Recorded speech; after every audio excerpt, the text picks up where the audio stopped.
देश दुनिया च बसते पंजाबियों को खुशामदीद। मैं हरजिंदर सिंह रंधावा, तुम देख रहे हो पंजाब टैलीविजन और मेरे नाल ने सरदार नरिंदरपाल सिंह। सरदार साहब, सवाल पै गया जे औखा नहीं, सवाल पै गया या परचा पै गया? परचियां दी ते गल ही ना करो। एक बारी दी गल है कि मरहूम गुरदास सिंह बादल जदों किसी हवाला का उद्घाटन कर रहे सी ते उन्होंने खास तौर ते ब्रैकटां च कहा सी कि इस हवालात चों निकले बादल साहब मुख मंत्री बन गए। बिल्कुल कहा सी ते बादल साहब ने नाल ही कहा सी कि परचियां तो ना डरिया करो। हाँ, वो बड़ी बारी कह चुके हैं कि एवें परचियां तो ना डरिया करो। मेरे खिलाफ कई परचे दर्ज होए ने, जे परचा ही नहीं तो फिर सियासत की आ।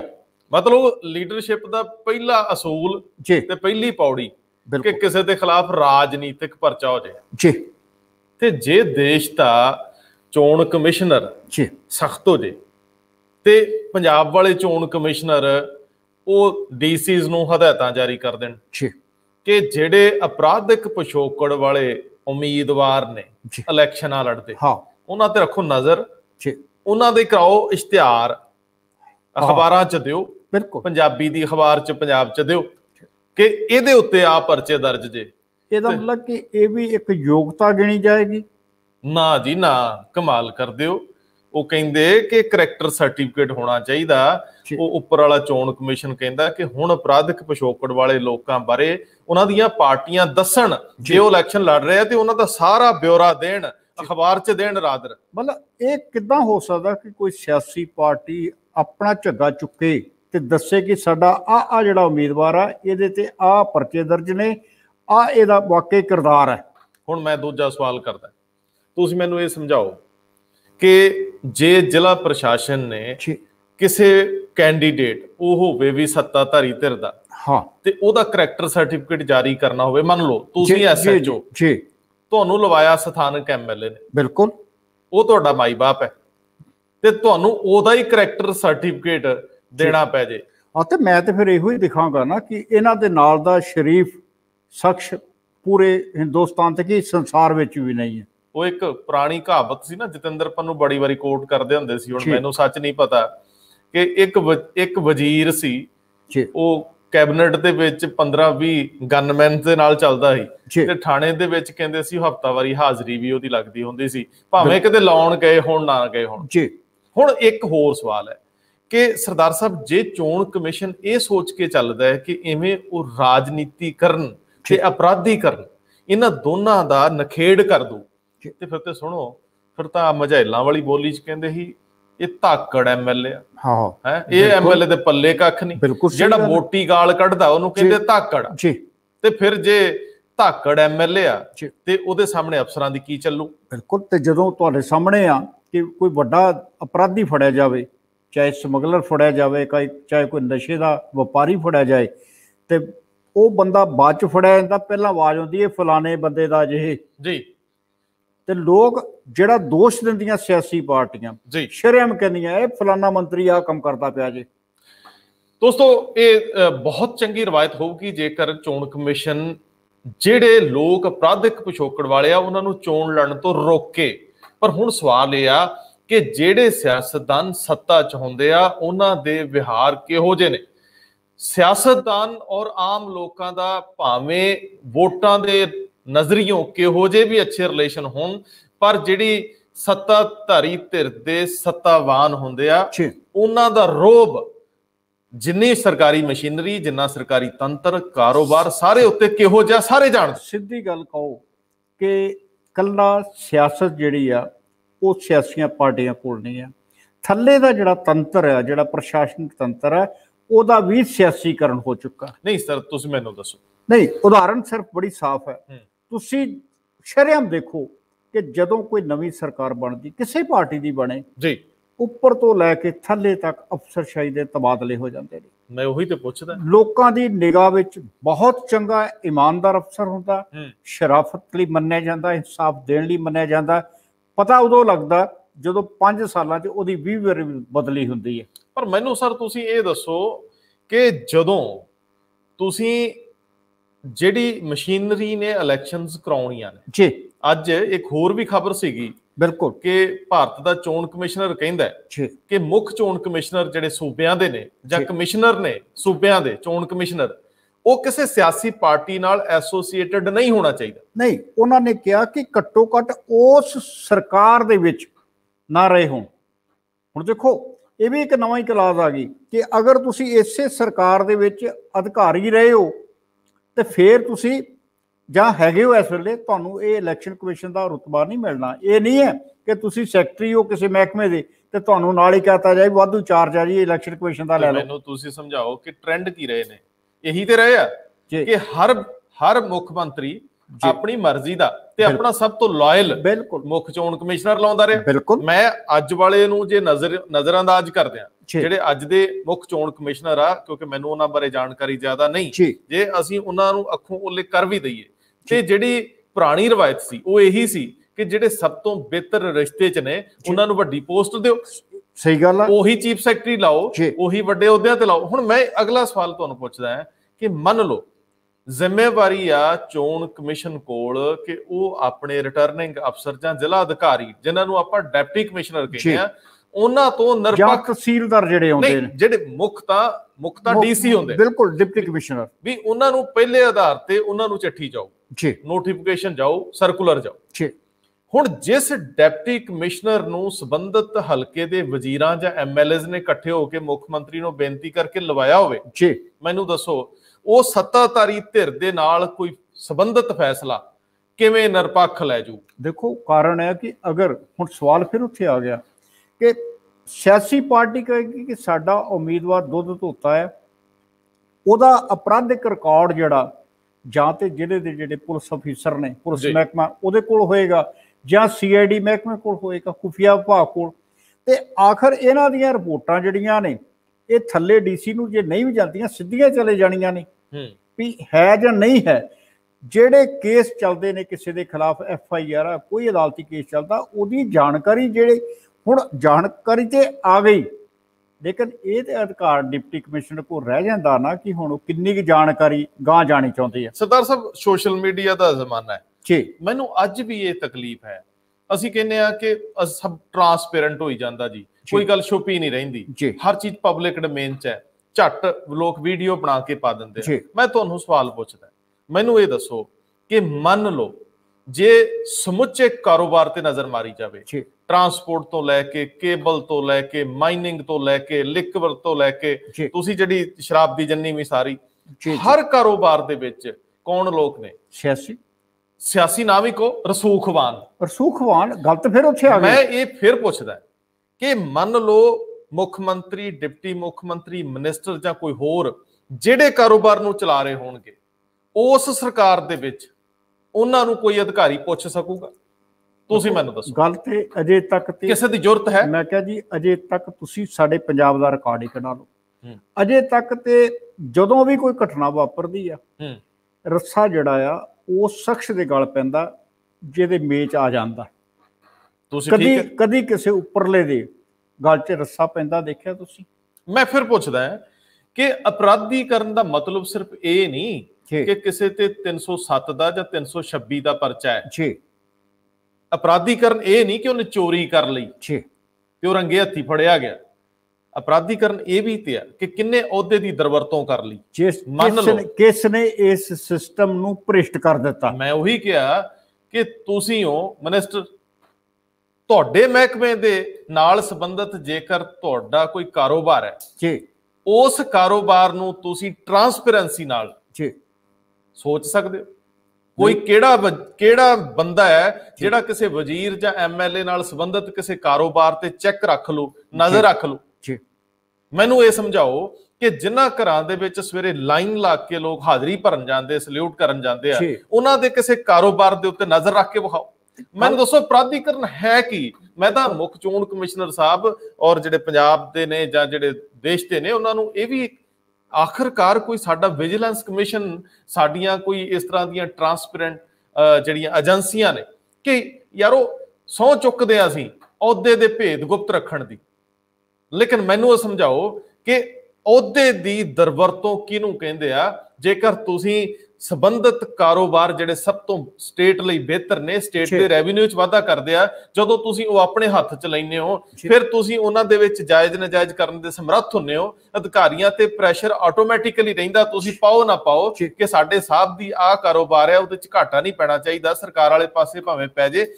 ਅੱਜ ਦੇ ਦਿਨ 'ਚ ਸਭ ਤੋਂ ਮੇਨ ਜ਼ਰੂਰਤ ਸੀ ਕਿ ਜਿੰਨੇ ਸਿਆਸਤਦਾਨ ਔਰ ਅਫਸਰ, ਬਿਊਰੋਕਰੈਟ, ਜਿੰਨੇ ਸਿਆਸਤਦਾਨ ਔਰ ਅਫਸਰ ਕਾਰੋਬਾਰਾਂ 'ਚ ਮੁਲਵਸ ਨੇ, ਉਹਨਾਂ ਕਾਰੋਬਾਰਾਂ ਦਾ ਸਿੱਧਾ ਸੰਬੰਧ ਸਟੇਟ ਦੇ ਰੈਵਨਿਊ ਨਾਲ ਜੁੜਦਾ ਹੋਵੇ, ਉਹਨਾਂ ਨੂੰ ਇੱਕ ਵਾਰੀ ਮੁਲਾਂਕਣ 'ਚ ਲਿਆ ਕੇ ਫਿਰ ਤੁਸੀਂ ਫੈਸਲਾ ਕਰ ਸਕਦੇ ਹੋ ਓਨੈਸਟ ਕਿਹੜਾ ਹੈ। ਗੱਲ ਇਹ ਨਹੀਂ ਕਿ ਤੁਸੀਂ ਕਿਸੇ ਕੋਲ ਲੱਖ ਰੁਪਏ ਦੀ ਰਿਸ਼ਵਤ ਲੈ ਲਈ। ਗੱਲ ਇਹ ਵੀ ਆ ਕਿ ਕਿਸੇ ਇੱਕ ਰੋਡਵੇਜ ਦੀ ਬੱਸ ਨੂੰ ਦਿਨ ਦਾ 2000 ਦਾ ਘਾਟਾ ਪੈ ਗਿਆ ਤੇ ਕਿਸੇ ਪ੍ਰਾਈਵੇਟ ਬੱਸ ਨੂੰ 5000 ਦਾ ਫਾਇਦਾ ਹੋ ਗਿਆ, ਇਹਨੂੰ ਤੁਸੀਂ ਰਿਸ਼ਵਤ ਨਾਲੋਂ ਕਿਵੇਂ ਗੁਨਾਹ ਘੱਟ ਸਮਝਦੇ ਹੋ? ਤੁਹਾਨੂੰ ਸ਼ਾਇਦ ਤੁਸੀਂ ਯਾਦ ਕਰੋ, ਮੈਂ ਇੱਕ ਵਾਰੀ ਪਹਿਲਾਂ ਤੁਹਾਨੂੰ ਯਾਦ ਕਰਾ, ਭੁੱਲ ਜਾਂਦੇ ਹੋ। ਤੁਸੀਂ ਇੱਕ ਸਾਬਕਾ ਕਮਿਸ਼ਨਰ ਸਰਦਾਰ ਕੁਲਬੀਰ ਸਿੰਘ ਸਿੱਧੂ, ਹਾਂਜੀ ਹਾਂਜੀ, ਉਹਨਾਂ ਨੂੰ ਇੰਟਰਵਿਊ ਕੀਤਾ ਸੀ, ਸਾਡੇ ਦਰਸ਼ਕਾਂ ਨੇ ਸੁਣਿਆ। ਉਸ ਇੰਟਰਵਿਊ ਤੋਂ ਪਹਿਲਾਂ ਜਦੋਂ ਇੱਥੇ ਬੈਠੇ ਸਾਡੇ ਕੋਲ ਆਏ ਸੀ, ਉਹਨਾਂ ਨੂੰ ਇੱਕ ਸਵਾਲ ਪੁੱਛਿਆ ਸੀ ਕਿ ਜਦੋਂ ਤੁਸੀਂ ਭਰਤੀ ਹੁੰਦੇ ਹੋ, ਸਿੱਧੇ IAS ਬਣ ਕੇ ਆਉਂਦੇ ਹੋ, ਬੜੇ ਤਗੜੇ ਰਾਸ਼ਟਰ ਭਗਤ ਹੁੰਦੇ ਹੋ, ਆਈਡੀਅਲ ਹੁੰਦੇ ਜੇ, ਤੁਹਾਨੂੰ ਸ਼ਹੀਦ ਆਜ਼ਮ ਭਗਤ ਸਿੰਘ ਤੋਂ ਥੱਲੇ ਆਪਣਾ ਆਦਰਸ਼ ਕੋਈ ਨਜ਼ਰ ਨਹੀਂ ਆਉਂਦਾ। ਲੇਕਿਨ ਬਾਅਦ ਦੇ ਵਿੱਚ ਜਦੋਂ ਕੋਈ ਇੰਨਾ ਕੋਈ ਵਾਪਰ ਜਾਂਦਾ ਹੈ ਕਿ ਜਿਹੜਾ ਦੇਸ਼ ਸੋਨੇ ਦੀ ਚਿੜੀ ਸੀ ਉਹ ਪਿੱਤਲ ਦੀ ਵੀ ਨਾ ਰਹਿ ਗਿਆ, ਤੇ ਫਿਰ ਕੀ ਇਹ ਸਾਰਾ ਕੁਝ ਕਿੱਥੇ ਹੋ ਜਾਂਦਾ? ਉਹ ਕਹਿੰਦੇ ਜੀ ਅਸਲ 'ਚ ਜਦੋਂ ਨੌਕਰੀ ਲੈਣੀ ਮਿਲਦੀ ਹੈ ਨਾ, ਉਦੋਂ ਇੰਨਾ ਕੁ ਆਦਰਸ਼ਵਾਦ ਜਿਹੜਾ ਉਹ ਵਿਖਾਉਣਾ ਪੈਂਦਾ। ਨਹੀਂ, ਉਹਨਾਂ ਦਾ ਲਫ਼ਜ਼ ਸੀਗੇ ਵੀ ਜਦੋਂ ਅਸੀਂ ਆਉਂਦੇ ਆ ਸ਼ੀਸ਼ੇ 'ਚ ਐਨ ਫਿੱਟ ਹੁੰਦੇ ਆ, ਤੇ ਜਦੋਂ ਥੋੜਾ ਜਿਹਾ ਸਮਾਂ ਲੰਘ ਜਾਂਦਾ ਨਾ, ਤੇ ਫਿਰ ਅਸੀਂ ਆਪਣਾ ਚਿਹਰਾ ਛਪਾਉਂਦੇ ਨਹੀਂ, ਸ਼ੀਸ਼ਾ ਪੁੱਠਾ ਕਰ ਦਿੰਦੇ। ਗੱਲ ਹੁਣ ਫਿਰ ਉੱਥੇ ਆ ਗਈ, ਤੁਸੀਂ ਆਪਣੇ ਸਵਾਲ ਦਾ ਜਵਾਬ ਦੇ ਦਿੱਤਾ ਕਿ ਜਦੋਂ ਜਿਹਨੂੰ ਕਹਿੰਦੇ ਕਿ ਦੋਨੇ ਧਿਰਾਂ, ਸੱਜਾ ਧੋਵੇ ਖੱਬੇ ਨੂੰ ਤੇ ਖੱਬਾ ਧੋਵੇ ਸੱਜੇ ਨੂੰ, ਬਣ ਗਈਆਂ, ਕਿਸ ਨੇ ਕਿਸ ਨੂੰ ਅਪਰਾਧੀ ਸਿੱਧ ਕਰਨਾ। ਜੀ ਹੁੰਦਾ ਇਹੋ ਹੀ ਆ ਕਿ ਜਦੋਂ ਕਿਤੇ ਮੰਤਰੀ ਨਾ ਵਿਗੜ ਜਾਵੇ ਤੇ ਫਿਰ ਪਤਾ ਲੱਗਦਾ ਥੱਲੇ ਦਾ ਜਿਹੜਾ ਇਹ ਫਲਾਨਾ ਬੰਦਾ ਸੀਗਾ ਹੈ ਤੇ ਯਾਰ ਇਮਾਨਦਾਰ ਸੀ, ਇਹ ਕਿੱਦਾਂ ਲੁੱਟ ਕੇ ਖਾ ਗਿਆ। ਉੱਪਰ ਵਾਲੇ ਨੂੰ ਪਤਾ ਹੈ, ਲੇਕਿਨ ਸਭ ਕੁਝ ਚੱਲੀ ਜਾਂਦਾ ਹੈ। ਹੁਣ ਵੀ ਇਹੋ ਹੀ ਆ ਕਿ ਤੁਸੀਂ ਸਿਆਸੀ ਪਾਰਟੀਆਂ ਨੂੰ ਲਿਖ ਭੇਜਣਗੇ ਡਿਪਟੀ ਕਮਿਸ਼ਨਰ ਸਾਹਿਬਾਨ ਕਿ ਤੁਸੀਂ ਇਹ ਦੱਸੋ ਜੀ ਕਿ ਤੁਹਾਡੇ ਜਿਹੜੇ ਉਮੀਦਵਾਰ ਆ, ਇਹਨਾਂ ਦਾ ਕਿਸੇ ਦਾ ਸਿਆਸੀ ਜਾਂ ਕੋਈ ਅਪਰਾਧੀ ਪਿਛੋਕੜ ਹੈ ਤੇ ਸਾਨੂੰ ਦੱਸੋ। ਅਗਲੇ ਕਹਿਣਗੇ ਨਾ ਜੀ ਨਾ, ਸਾਡੇ ਤੇ ਨਹੀਂ, ਬਸ ਹੈ ਨਹੀਂ ਜੀ, ਬਿਲਕੁਲ ਇਹ ਤੇ ਲੋਕਾਂ ਨੇ ਸਾਨੂੰ ਦਿੱਤਾ, ਇਹ ਤਾਂ ਸੱਤਾਂ ਧੀਆਂ ਵਰਗਾ ਪੁੱਤ ਹੈ। ਅੱਛਾ, ਲੇਕਿਨ ਜਿਹੜਾ ਇਹ ਹਲਫੀਆ ਬਿਆਨ ਹੋਏਗਾ ਜਾਂ ਜਿਹੜੀ ਇਹ ਜਾਣਕਾਰੀ ਹੋਏਗੀ, ਉਹਨੂੰ ਤਸਦੀਕ ਕੌਣ ਕਰੇਗਾ? ਜੀ ਥੱਲੇ ਦੀ ਅਫਸਰਸ਼ਾਹੀ। ਅਗਰ ਕੋਈ ਸ਼ਖਸ ਆਪਣੀ ਜਾਣਕਾਰੀ ਦੇ ਵਿੱਚ ਇਹ ਦੱਸਦਾ ਕਿ ਮੇਰੀ ਇੰਨੇ ਕਰੋੜ ਦੀ ਜਾਇਦਾਦ ਆ, ਇੰਨੀਆਂ ਮੇਰੀਆਂ ਗੱਡੀਆਂ ਨੇ, ਤੇ ਸਭ ਤੋਂ ਪਹਿਲਾਂ ਉਹਨੂੰ ਕਿਨ ਛਾਨਣਾ ਲਾਉਣਾ? ਜੀ ਜਿਹੜੇ ਸਮਰੱਥ ਅਧਿਕਾਰੀ ਨੇ, IRS ਅਫੀਸਰ ਹੋਣਗੇ, ਉਹੀ ਦੱਸ ਸਕਣਗੇ ਨਾ, ਜਾਂ ਜਿਨ੍ਹਾਂ ਦੇ ਕੋਲ ਕੋਈ ਜਾਣਕਾਰੀ ਹੋਵੇ। ਬਿਲਕੁਲ ਠੀਕ ਹੈ, ਬਿਲਕੁਲ ਠੀਕ ਹੈ। ਹੁਣ ਤੇ ਇੱਕ ਹੋਰ ਨਵਾਂ ਟ੍ਰੈਂਡ ਚੱਲ ਪਿਆ ਵੀ ਉਹ ਸਿਆਸੀ ਲੀਡਰ ਹੀ ਨਹੀਂ ਜਿਹਦੇ ਘਰ ਇਨਫੋਰਸਮੈਂਟ ਡਾਇਰੈਕਟੋਰੇਟ ਦਾ ਛਾਪਾ ਨਹੀਂ ਵੱਜਾ। ਵਾਹ ਵਾਹ, ਤੁਸੀਂ ਬਹੁਤੇ ਗਾਂਹ ਚਲੇ ਗਏ। ਨਹੀਂ ਦੇਖੋ, ਗੱਲ ਤੇ ਫਿਰ ਦੇਖੋ, ਕਾਰਨ ਇਹ ਆ ਕਿ ਲੋਕ ਇਹ ਵੀ ਤੇ ਸਿਆਸੀ ਹੈ ਨਾ, ਹੁਣ ਉਹ ਕਹਿਣਗੇ ਸਿਆਸੀ ਸਾਡੇ ਨਾਲ ਰੰਜਿਸ਼ ਹੈ। ਆਪ ਜਦੋਂ ਇਹ ਪੋਲੀਟੀਕਲ ਵੈਂਡੇਟਾ ਹੈ। ਬਿਲਕੁਲ। ਕੈਪਟਨ ਅਮਰਿੰਦਰ ਸਿੰਘ ਦੀ ਸਰਕਾਰ ਆਈ, ਜਸਟਿਸ ਮਹਿਤਾਬ ਸਿੰਘ ਗਿੱਲ ਆਏ, ਉਹਨਾਂ ਨੇ ਜਾਂਚ ਕੀਤੀ, ਪਤਾ ਲੱਗਾ ਪੰਜਾਬ ਦੇ ਵਿੱਚ ਹਜ਼ਾਰਾਂ ਹੀ ਕਾਂਗਰਸੀ ਐਸੇ ਸਨ ਜਿਨ੍ਹਾਂ ਦੇ ਖਿਲਾਫ ਸਿਆਸੀ ਰੰਜਿਸ਼ ਤਹਿਤ ਪਰਚੇ ਦਰਜ ਕੀਤੇ ਗਏ। ਤੇ ਕੱਲ ਹੀ ਹੁਣ ਕਹਿੰਦੇ ਨੇ ਵੀ ਸਾਡੇ ਬੰਦਿਆਂ ਤੇ ਪਰਚੇ ਹੋ ਰਹੇ। ਔਰ ਮਾਫ ਕਰਨਾ, ਆਖਰਕਾਰ ਇਹ ਸਿਆਸੀ ਜਿਹੜੇ ਪਰਚੇ ਹੋਏ ਨੇ, ਆਖਰਕਾਰ ਪਰਚਿਆਂ ਦੀ ਕਤਾਰ ਦੇ ਵਿੱਚ ਤੇ ਗਿਣੇ ਜਾਣਗੇ ਨਾ ਕਿ ਫਲਾਣੇ ਦੇ ਖਿਲਾਫ ਇੰਨੀ ਤਰੀਕ ਨੂੰ ਆਹ ਪਰਚਾ ਦਰਜ ਹੋਇਆ ਸੀ, ਸਰਕਾਰੀ ਰਿਕਾਰਡ ਤੇ ਬੋਲੇਗਾ। ਲੇਕਿਨ ਬਹੁਤ ਸਾਰੇ ਕੇਸਾਂ 'ਚ ਤੁਹਾਨੂੰ ਯਾਦ ਕਰਾ ਦਾਂ ਕਿ ਪਰਚਾ ਦਰਜ ਹੋ ਜਾਂਦਾ, ਬੰਦੇ ਦੀ ਅਦਾਲਤ 'ਚ ਚਲਾਨ ਵੀ ਪੇਸ਼ ਹੋ ਜਾਂਦਾ, ਬਾਅਦ 'ਚ 10-10 ਸਾਲ ਕੋਈ ਮਾਈ ਬਾਪ ਲੱਭਦਾ ਹੀ ਨਹੀਂ, ਭੁੱਲ ਜਾਂਦੇ ਨੇ ਲੋਕ। ਬਿਲਕੁਲ, ਸਰਦਾਰ ਸਾਹਿਬ ਦੀ ਗੱਲ ਬੜੀ ਦਰੁਸਤ ਹੈ ਕਿ ਸਿਰਫ ਤੇ ਸਿਰਫ ਚਿਹਰਾ ਸਾਫ਼ ਸ਼ਫਾਫ ਰੱਖਣ ਨਾਲ ਕੋਈ ਸਾਫ਼ ਨਹੀਂ ਬਣ ਜਾਂਦਾ। ਜਿਸ ਖਿੱਤੇ, ਜਿਸ ਤੁਸੀਂ ਸ਼ੋਬੇ 'ਚ ਹੁੰਦੇ ਹੋ, ਉਹਦੇ ਇਮਾਨਦਾਰੀ ਨਾਲ ਸੇਵਾ ਕਰਨੀ ਤੁਹਾਡੀ ਡਿਊਟੀ ਹੈ, ਤੇ ਸਿਆਸਤਦਾਨ ਤਾਂ ਗੱਲ ਹੀ ਸੇਵਾ ਤੋਂ ਕਰਦੇ, ਬਾਕੀ ਤਾਂ ਕੋਈ ਹੈ ਹੀ ਨਹੀਂ। ਤੇ ਜੇ ਫਿਰ ਵੀ ਜਾਇਜ਼ ਨਜਾਇਜ਼, ਤੇ ਬਾਕੀ ਜਿਹੜੇ ਪ੍ਰਸ਼ਾਸਨਿਕ ਨੇ ਉਹ ਤੇ ਵਾਕਈ ਸੇਵਾਦਾਰ ਨੇ। ਜੇ ਕੋਈ ਜਦੋਂ ਤੁਸੀਂ ਕਹਿੰਦੇ ਹੋ ਲਫ਼ਜ਼ ਵਰਤਦੇ ਹੋ ਪਬਲਿਕ ਸਰਵੈਂਟ, ਤੁਸੀਂ ਲਫ਼ਜ਼ ਉਹਨਾਂ ਲਈ ਵਰਤਦੇ ਹੋ ਪਬਲਿਕ ਸਰਵੈਂਟ, ਉਹ ਲੋਕਾਂ ਦੇ ਸੇਵਾਦਾਰ ਨੇ। ਉਹ ਕਹਿਣਗੇ ਠੀਕ ਹੈ ਜੀ, ਇਹ ਕੋਈ ਗਲਤ ਆਦੇਗਾ, ਇਹ ਗਲਤ ਸਜ਼ਾ ਪਾਵੇਗਾ, ਕਾਨੂੰਨ ਇਹਨੂੰ ਦੇਖੇਗਾ, ਅਸੀਂ ਇਹਨੂੰ ਕੀ ਕਹੀਏ। ਹੁਣ ਜਦੋਂ ਕੋਈ ਸਰਦਾਰ ਸਾਹਿਬ, ਜਦੋਂ ਕੋਈ ਇਸ ਤਰ੍ਹਾਂ ਦੇ ਪਰਚਿਆਂ ਦੀ ਨਜਾਇਜ਼ ਜਿਹੜੀ FIRs ਦੀ ਆਪਣੇ ਵਿਰੋਧੀ ਦੇ ਉੱਤੇ ਤੁਸੀਂ ਉਹਨੂੰ ਕਿਸੇ ਤਰੀਕੇ ਨਾਲ ਵੀ ਤਕਲੀਫ ਦਿੰਦੇ ਹੋ ਆਪਣੀ ਸੱਤਾ ਦੀ ਦੁਰਵਰਤੋਂ ਕਰਕੇ, ਉਹਨੂੰ ਵੀ ਕਰੈਕਟਰ ਦਾ ਇੱਕ ਪਹਿਲੂ ਮੰਨਿਆ ਜਾਊਗਾ। ਬਿਲਕੁਲ। ਕਿਸੇ ਵੀ ਸੱਭਿਅਕ ਸਮਾਜ ਦੇ ਵਿੱਚ ਤੁਸੀਂ ਕਿਸੇ ਦੂਜੇ ਵਿਅਕਤੀ ਨੂੰ ਆਪਣੇ ਜ਼ੋਰਾਵਰ ਹੋਣ ਦਾ ਅਹਿਸਾਸ ਨਹੀਂ ਕਰਾ ਸਕਦੇ। ਦੂਸਰੀ ਗੱਲ, ਪੰਜਾਬ ਦੇ ਵਿੱਚ ਇੰਡਸਟਰੀ ਔਰ ਲੋਕਾਂ ਦਾ ਹਿਜਰਤ ਕਰਨਾ ਇਸੇ ਚੋਂ ਹੀ ਆਉਂਦਾ ਹੈ।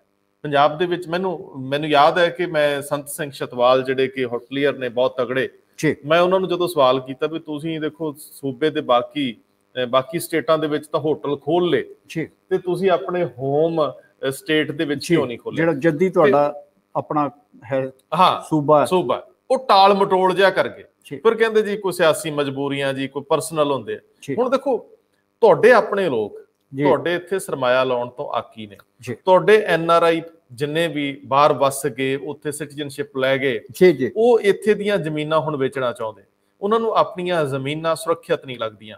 ਹੁਣ ਸਿਆਸਤ ਦੇ ਵਿੱਚ ਲੋਕ ਕਬਜ਼ਿਆਂ ਦੀ ਪ੍ਰਵਿਰਤੀ ਨੂੰ ਪ੍ਰਵਾਨਣ ਲੱਗ ਗਏ। ਲੋਕ ਸਮਝਦੇ ਆ ਕਿ ਹੁਣ ਮਾੜੀ ਮੋਟੀ ਕੋ ਬਦਲੀ ਕਰਾ ਕੇ ਪੈਸੇ ਲੈ ਲੇ ਜਾਂ ਕਿਸੇ ਦੀ ਅਪਾਇੰਟਮੈਂਟ 'ਚ ਪੈਸੇ, ਐਸਾ ਕੁਝ ਨਹੀਂ ਰਿਹਾ। ਹੁਣ ਉੱਥੇ ਟਰਾਂਸਪੇਰੈਂਸੀ ਵੱਧਦੀ ਪਈ ਆ। ਹਾਲੇ ਅਜੇ ਵੀ ਕਈ ਜਗ੍ਹਾ ਤੇ ਇਲਜ਼ਾਮ ਆਉਂਦੇ ਨੇ, ਅਸੀਂ ਕਿਸੇ ਮਹਿਕਮੇ ਵਿਸ਼ੇਸ਼ ਨੂੰ ਨਹੀਂ ਫੜਦੇ, ਲੇਕਿਨ ਸਰਦਾਰ ਜੀ ਇਹ ਸੱਚ ਹੈ ਕਿ ਲੋਕ ਸਮਝਦੇ ਆ ਕਿ ਹੁਣ ਸਿਆਸਤ ਦੇ ਵਿੱਚ ਜਿਹਨੂੰ ਕੋਈ ਸਰਕਾਰੀ ਅਹੁਦਾ ਨਹੀਂ ਮਿਲਦਾ, ਉਹ ਥੱਲੇ ਦੇ ਪੱਧਰ ਤੇ ਜਿਹੜੀ ਇਸ ਤਰ੍ਹਾਂ ਦੀ ਕਰਪਸ਼ਨ ਹੈ ਉਹਦੇ 'ਚ ਸ਼ਾਮਲ ਹੋ ਜਾਂਦੇ ਆ। ਲੋਕਾਂ ਦੇ ਲੈਣ ਦੇਣ ਦੇ ਝਮੇਲੇ, ਜ਼ਮੀਨਾਂ ਦੇ ਝਮੇਲੇ, ਹੋਰ ਮਸਲੇ ਜਿਹੜੇ ਆ, ਅੱਜ ਕੱਲ ਤੁਸੀਂ ਉਹਨਾਂ 'ਚ ਸਿਆਸਤਦਾਨਾਂ ਦਾ ਦਖਲ ਬੜਾ ਵੱਧਦਾ ਵੇਖਦੇ ਹੋ। ਚਿੱਟ ਕੱਪੜੀਏ ਸਾਡੇ ਆਪਣੇ ਲੋਕ ਜਿਹੜੇ ਭੈਣ ਭਾਈ ਨੇ ਸਿਆਸਤ ਦੇ ਵਿੱਚ ਨੇ, ਉਹ ਸਮਝੌਤੇ ਕਰਾਉਣ ਦੀ ਆੜ ਵਿੱਚ ਕਈ ਕੁਝ ਕਰਦੇ ਆ। ਹੁਣ ਇਹਨੂੰ ਵੀ ਅਪਰਾਧੀਕਰਨ ਮੰਨੋਗੇ ਕਿ ਨਹੀਂ ਮੰਨੋਗੇ? ਜਦੋਂ ਇਲੈਕਸ਼ਨ ਕਿਸੇ ਨੇ ਲੜਨੀ ਆ, ਉਹਦੇ ਸਮੁੱਚੇ ਕਰੈਕਟਰ ਨੂੰ ਧਿਆਨ 'ਚ ਰੱਖਣਾ ਹੋਊਗਾ। ਇਹ ਸਭ ਤੋਂ ਬਿਹਤਰ ਕੰਮ ਕਰ ਸਕਦਾ ਹੈ ਆਮ ਵੋਟਰ। ਆਮ ਵੋਟਰ ਜਾਣਦਾ ਹੁੰਦਾ ਹੈ ਕਿ ਮੇਰੇ ਇਲਾਕੇ ਦਾ ਫਲਾਣਾ ਬੰਦਾ ਕਿੰਨਾ ਕੁ ਸ਼ਰੀਫ ਆ, ਉਹ ਕਿੰਨਾ ਕੁ ਚੰਗਾ ਹੈ, ਉੱਤੋਂ ਤੇ ਥੱਲਿਓਂ। ਉਹਨੂੰ ਤੁਹਾਨੂੰ ਨੰਗਿਆ ਕਰਨਾ ਹੋਊਗਾ। ਜੇ ਚੋਣ ਕਮਿਸ਼ਨ ਤੁਹਾਨੂੰ ਇਖਤਿਆਰ ਦਿੰਦਾ ਹੈ, ਤੇ ਮੈਂ ਕਹਿੰਦਾ ਕਿ ਚਿੱਠੀਆਂ ਦੀ ਭਰਮਾਰ ਕਰ ਦਿਓ, ਤੁਸੀਂ ਭਰ ਦਿਓ ਚੋਣ ਕਮਿਸ਼ਨ ਦੇ ਦਫ਼ਤਰ, ਤੰਗਲੀਆਂ ਨਾ ਫਰੋਲਦੇ ਫਿਰਨ ਕਿ ਕਿਹੜਾ ਬੰਦਾ ਕਿਸ ਤਰ੍ਹਾਂ ਦਾ ਹੈ। ਜੇ ਲੋਕ ਉੱਠਣ, ਜੇ ਲੋਕ ਹਰੇਕ ਨੂੰ, ਸਾਡੇ ਸਮੇਤ ਸਭ ਨੂੰ ਨੰਗਿਆ ਕਰ ਦੇਣ ਵੀ ਇਹਨਾਂ ਦਾ ਕੀ ਕਰੈਕਟਰ ਆ, ਤੇ ਫਿਰ ਮੇਰਾ ਖਿਆਲ ਆ ਹੌਲੀ ਹੌਲੀ ਲੋਕ ਸੋਚਣ ਲੱਗ ਜਾਣਗੇ ਕਿ ਅਸੀਂ ਕੋਈ ਗਲਤ ਕੰਮ ਨਾ ਕਰੀਏ, ਸ਼ਾਇਦ ਪੰਜਾਬ ਬਿਹਤਰ ਹੋ ਜਾਏ। ਲੇਕਿਨ ਇੱਕ ਸਵਾਲ ਹੋਰ ਵੀ ਹੈ ਮੇਰਾ, ਕਿ ਜਦੋਂ ਕੋਈ ਸਿਆਸੀ ਪਾਰਟੀ ਜਾਣਕਾਰੀ ਦੇਗੀ ਕਿ ਸਾਡਾ ਆ ਜਿਹੜਾ ਉਮੀਦਵਾਰ ਹੈ ਇਹਦੇ ਖਿਲਾਫ ਆ ਪਰਚੇ ਦਰਜ ਹੋਏ ਸੀ ਜੀ, ਭਾਵੇਂ ਅਗਲੇ ਥੱਲੇ ਲਿਖ ਦੇਣ ਕਿ ਇਹ ਪਰਚੇ ਰੱਦ ਹੋ ਗਏ ਸੀ ਜਾਂ ਇਹ ਬੰਦਾ ਦੋਸ਼ ਮੁਕਤ ਹੋ ਗਿਆ ਸੀ, ਜਾਣਕਾਰੀ ਅਖਬਾਰ 'ਚ ਛਪੇਗੀ, ਮਾਫ ਕਰਨਾ ਜਿਹੜੀ ਵਿਰੋਧੀ ਧਿਰ ਆ ਫਿਰ ਆਪਣਾ ਛਾਨਣਾ ਲਾਏਗੀ ਜੀ।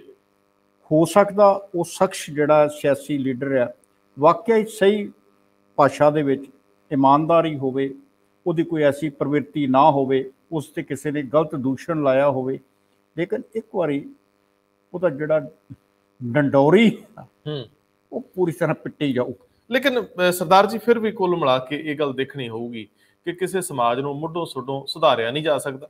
ਬੜੇ ਸੱਭਿਅਕ ਸਮਾਜਾਂ ਦੇ ਵਿੱਚ ਵੀ ਕ੍ਰਾਈਮ ਹੁੰਦਾ ਹੈ, ਕਿਤੇ ਨਾ ਕਿਤੇ ਸ਼ੁਰੂਆਤ ਕਿਤਿਓਂ ਨਾ ਕਿਤੇ ਤੇ ਕਰਨੀ ਪਵੇਗੀ। ਮਤਲਬ ਕੁੱਲ ਮਿਲਾ ਕੇ ਜੇ ਤੁਸੀਂ ਇਹ ਕਹੋ ਕਿ ਮੋਰ ਦੈਨ 60% ਜੇ ਬਿਹਤਰ ਹੈ ਤੇ ਬਾਕੀ ਢੱਕ ਹੋ ਜਾਂਦਾ।